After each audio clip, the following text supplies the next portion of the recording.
Le monde ne vous doit rien. Il ne vous doit ni compréhension, ni loyauté, ni justice. Vous pouvez être honnête et être trahi. Vous pouvez être loyal et être remplacé. Vous pouvez être gentil et être utilisé. C'est la première illusion qui doit mourir. On vous a appris que si vous êtes une bonne personne, le monde vous le rendra. Mais le monde ne récompense pas la naïveté. Il récompense la force, et la force n'est pas toujours douce. Un jour, vous le comprenez brutalement.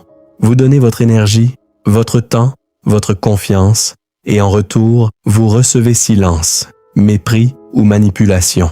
Ce jour-là, quelque chose se fissure à l'intérieur. Deux chemins s'ouvrent. Le premier, vous devenez amer, victime. Vous vous plaignez, vous accusez le monde entier. Le second, vous devenez lucide. Et la lucidité change tout. La lucidité vous montre que la gentillesse sans limite est une faiblesse sociale, que l'émotion sans contrôle est une porte ouverte, que la confiance sans analyse est un risque. Le monde teste en permanence. Il teste votre patience, il teste votre confiance, il teste vos limites. Si vous n'imposez pas vos limites, le monde vous en imposera, et ces limites seront douloureuses. Être impitoyable ne signifie pas être cruel. Cela signifie refuser d'être exploité. Cela signifie savoir dire non sans justification excessive. Cela signifie couper les liens qui drainent votre énergie. Cela signifie choisir votre paix plutôt que l'approbation. La psychologie humaine est simple. Les gens respectent ce qu'ils ne peuvent pas contrôler. Ils manipulent ce qu'ils peuvent influencer émotionnellement. Si votre humeur dépend des autres, vous êtes contrôlable. Si votre estime dépend des compliments, vous êtes manipulable. Si votre peur du rejet guide vos décisions, vous êtes vulnérable. L'impitoyabilité commence ici, la maîtrise émotionnelle. Imaginez que plus rien ne puisse vous provoquer facilement. Ni une critique, ni une moquerie, ni une exclusion. Imaginez le pouvoir que cela crée. Le monde devient moins intimidant quand vous cessez de chercher sa validation. Mais pour arriver là, vous devez tuer une partie de vous. La partie qui veut plaire à tout le monde. La partie qui évite les conflits à tout prix. La partie qui dit oui quand elle veut dire non. Parce que le monde détecte l'hésitation. Il détecte la peur dans le ton. Il détecte le doute dans le regard. Il détecte l'insécurité dans les excuses répétées.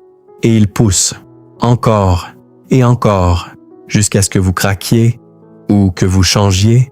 La transformation commence le jour où vous acceptez que tout le monde ne vous aimera pas. Et ce n'est pas grave. Ce n'est pas votre mission d'être universellement apprécié. C'est votre mission d'être respecté. Le respect naît de la cohérence et des limites. Quand vous dites non et que vous tenez. Quand vous partez et que vous ne revenez pas. Quand vous promettez et que vous livrez. Vous devenez solide et la solidité est intimidante. Beaucoup de personnes gentilles ne sont pas réellement gentilles. Elles ont peur du rejet, peur de la solitude, peur du conflit. Alors elles sourient, elles acceptent, elles se taisent, mais intérieurement, la frustration grandit. Puis un jour, elles explosent. L'impitoyabilité intelligente est différente. Elle est calme, contrôlée, calculée. Vous ne réagissez plus impulsivement. Vous choisissez vos batailles. Vous comprenez que chaque mot est une dépense d'énergie. Chaque réaction est une ouverture. Alors vous ralentissez, vous observez. Qui vous respecte réellement? Qui profite de votre disponibilité? Qui disparaît quand vous avez besoin d'eux? L'observation précède la décision, et la décision précède le pouvoir. Le monde respecte la rareté. Si vous êtes toujours disponible, vous perdez de la valeur. Si vous êtes toujours compréhensif, on vous prend pour acquis. Si vous pardonnez tout, on recommence. Être impitoyable, c'est introduire des conséquences, pas des menaces, des conséquences réelles. On vous manque de respect, distance, on vous ment, retrait. On vous trahit, fin, sans drame, sans cri, sans vengeance théâtrale, juste une action claire. Le cerveau humain apprend par association. Si chaque mauvais comportement entraîne une conséquence immédiate, il s'arrête. Mais si vous tolérez, il continue. C'est brutal, mais c'est vrai. Le monde ne change pas parce que vous espérez. Il change parce que vous imposez. Et imposer demande du courage. Le courage de perdre. Le courage d'être mal compris. Le courage d'être perçu comme froid. On vous appellera dur. On vous appellera arrogant. On vous appellera distant. C'est le prix. Parce que lorsque vous arrêtez d'être manipulable, vous dérangez ceux qui bénéficiaient de votre faiblesse. Ils préféreront l'ancienne version de vous, la version plus docile, plus prévisible, plus contrôlable. Mais cette version est morte. Et c'est une bonne chose. La vie n'est pas un conte moral. C'est un système de force. Celui qui ne développe pas sa force devient dépendant de celle des autres. Et la dépendance est dangereuse. Dépendance financière, dépendance émotionnelle, dépendance sociale. Plus vous dépendez, plus vous êtes vulnérable. L'impitoyabilité commence par l'autonomie. Développez des compétences, gagnez votre propre argent, renforcez votre esprit, travaillez votre corps. Chaque compétence est une couche d'armure. Chaque discipline est un bouclier. Le monde hésite à attaquer quelqu'un qui peut survivre seul. Et la vérité la plus inconfortable est celle-ci. Beaucoup de vos blessures viennent de votre excès de confiance. Vous avez donné trop vite, trop fort, trop naïvement. L'impitoyabilité ne tue pas votre humanité. Elle la protège. Elle vous apprend à tester avant de faire confiance, à observer avant de révéler, à analyser avant de vous attacher, parce que l'attachement rapide est une faiblesse stratégique. Plus quelqu'un sait comment vous toucher émotionnellement, plus il a du pouvoir sur vous. Gardez une part de mystère. Ne révélez pas toutes vos ambitions. Ne partagez pas toutes vos peurs. Ne montrez pas toutes vos blessures. Tout le monde ne mérite pas l'accès. Et plus vous contrôlez l'accès, plus vous contrôlez le risque. Le monde peut être brutal, mais il respecte ceux qui comprennent ses règles. Il respecte ceux qui savent se retirer, ceux qui savent dire non, ceux qui savent partir sans explication interminable. Il respecte ceux qui ne supplient pas, car supplier, c'est transférer le pouvoir. Quand vous suppliez pour rester, pour être choisi, pour être gardé, vous abandonnez votre position. L'impitoyable ne supplie pas, il choisit. Et s'il n'est pas choisi, il s'en va. Sans bruit. Cette attitude change votre posture, votre voix, votre regard. Et les gens le sentent. Vous devenez moins accessible émotionnellement, moins impressionnable, moins fragile. Et soudain, le monde commence à vous traiter différemment. Non pas parce qu'il est devenu gentil, mais parce que vous êtes devenu fort. Et ce n'est que le début. Car devenir impitoyable n'est pas un acte unique, c'est une reconstruction intérieure. Une reconstruction de votre tolérance, de vos standards, de vos priorités. Vous cessez de courir après l'approbation, vous commencez à courir après l'excellence. Et l'excellence rend les attaques insignifiantes. Travaillez pendant qu'il parle, construisez pendant qu'il doute, progressez pendant qu'il critique. La réussite est une réponse froide. Et quand le monde réalise qu'il ne peut plus vous briser, il commence à vous respecter. Mais pour atteindre ce point, vous devez accepter une vérité simple. Le monde testera toujours votre faiblesse. Alors supprimez-la. Ou préparez-vous à être brisé. Il existe un moment précis où vous cessez d'avoir peur. Pas parce que le monde est devenu plus doux, mais parce que vous êtes devenu plus solide. Vous comprenez alors quelque chose d'essentiel. Le monde ne détruit pas les forts, il révèle les failles des faibles. Et chacun de vos anciens effondrements contenait une leçon. Chaque trahison vous a appris la prudence, chaque rejet vous a appris le détachement, chaque humiliation vous a appris le contrôle. Mais seulement si vous avez accepté d'apprendre. Beaucoup vivent les mêmes douleurs, encore et encore, parce qu'ils refusent de changer leur posture. Ils espèrent que les autres évolueront. Ils espèrent que la justice viendra naturellement. Ils espèrent que la loyauté sera automatique. Mais l'espoir n'est pas une stratégie. L'impitoyabilité intelligente est une stratégie. Elle repose sur 3 piliers.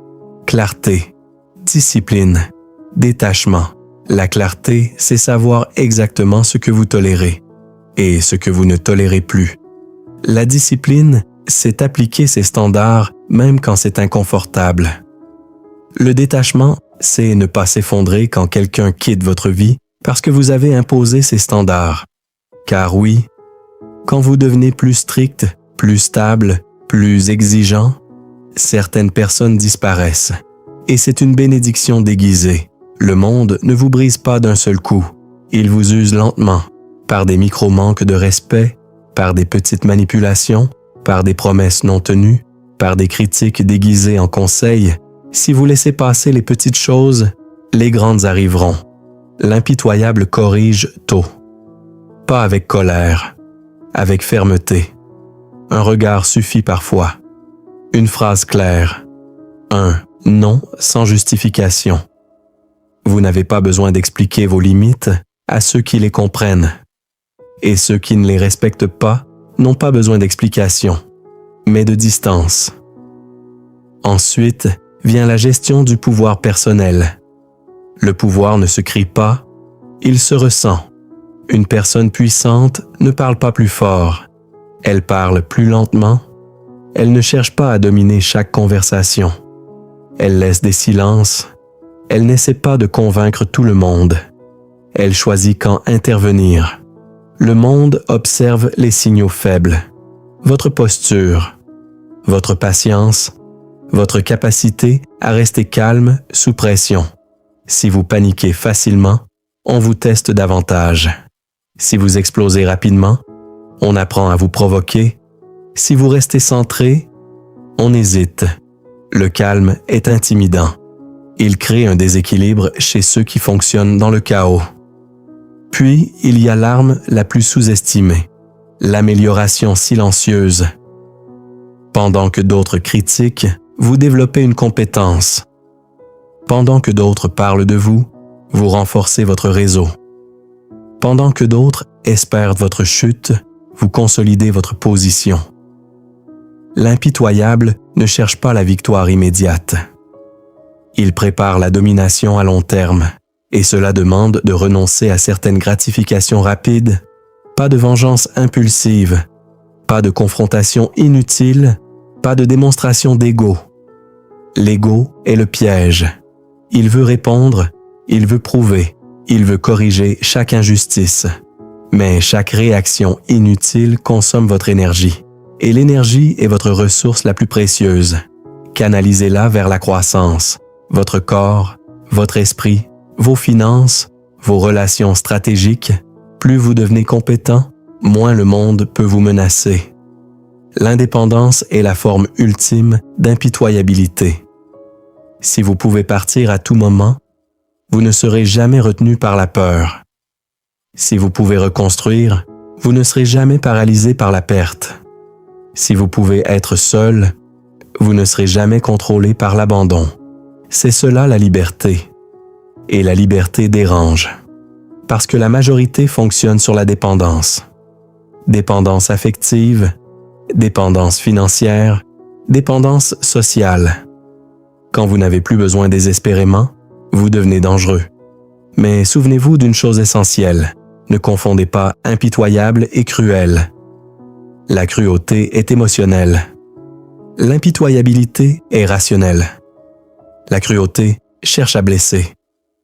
L'impitoyabilité cherche à protéger. Vous pouvez être juste et ferme, calme et intransigeant. humain et stratégique. C'est un équilibre. Et cet équilibre vous rend presque impossible à manipuler, parce que vous voyez les jeux avant qu'ils ne se terminent. Vous identifiez les incohérences. Vous sentez les intentions cachées. Vous observez les comportements répétés et vous agissez tôt. Plus vous attendez, plus le prix augmente. Puis arrive un stade supérieur. Vous ne réagissez même plus intérieurement. La critique ne vous brûle plus. Le rejet ne vous déstabilise plus. La trahison ne vous surprend plus. Vous l'aviez anticipé. Ce n'est pas du pessimisme.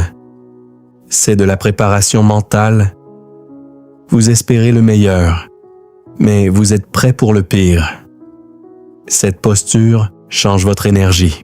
Elle devient plus stable, plus dense, plus ancrée, et le monde ressent cette stabilité. Les prédateurs sociaux cherchent les hésitations, les regards fuyants, les voix tremblantes, quand ils ne trouvent rien. Ils passent leur chemin. Ce n'est pas magique, c'est psychologique. L'assurance contrôlée modifie la dynamique. Et plus vous avancez, plus vous comprenez une dernière vérité. Le monde ne voulait pas réellement vous détruire. Il vous testait. Chaque difficulté était un filtre qui éliminait votre naïveté, votre dépendance, votre besoin excessif d'approbation. Et si vous avez tenu, vous êtes plus fort maintenant, plus difficile à impressionner, plus difficile à manipuler, plus difficile à briser. Le monde continuera à être dur, mais vous serez plus dur encore. Pas fermé, pas amer, fort, stable, clair. Vous ne cherchez plus à être aimé par tous. Vous cherchez à être respecté par les bons. Vous ne cherchez plus à éviter les conflits. Vous cherchez à éviter la faiblesse. Vous ne cherchez plus à plaire. Vous cherchez à progresser. Et c'est ainsi que la transformation s'achève. Le monde peut essayer, il peut pousser, il peut tester, il peut provoquer, mais il ne peut plus vous briser, parce que vous avez accepté de devenir impitoyable, non pas contre les autres, mais contre votre propre faiblesse. Et c'est là que réside le véritable pouvoir.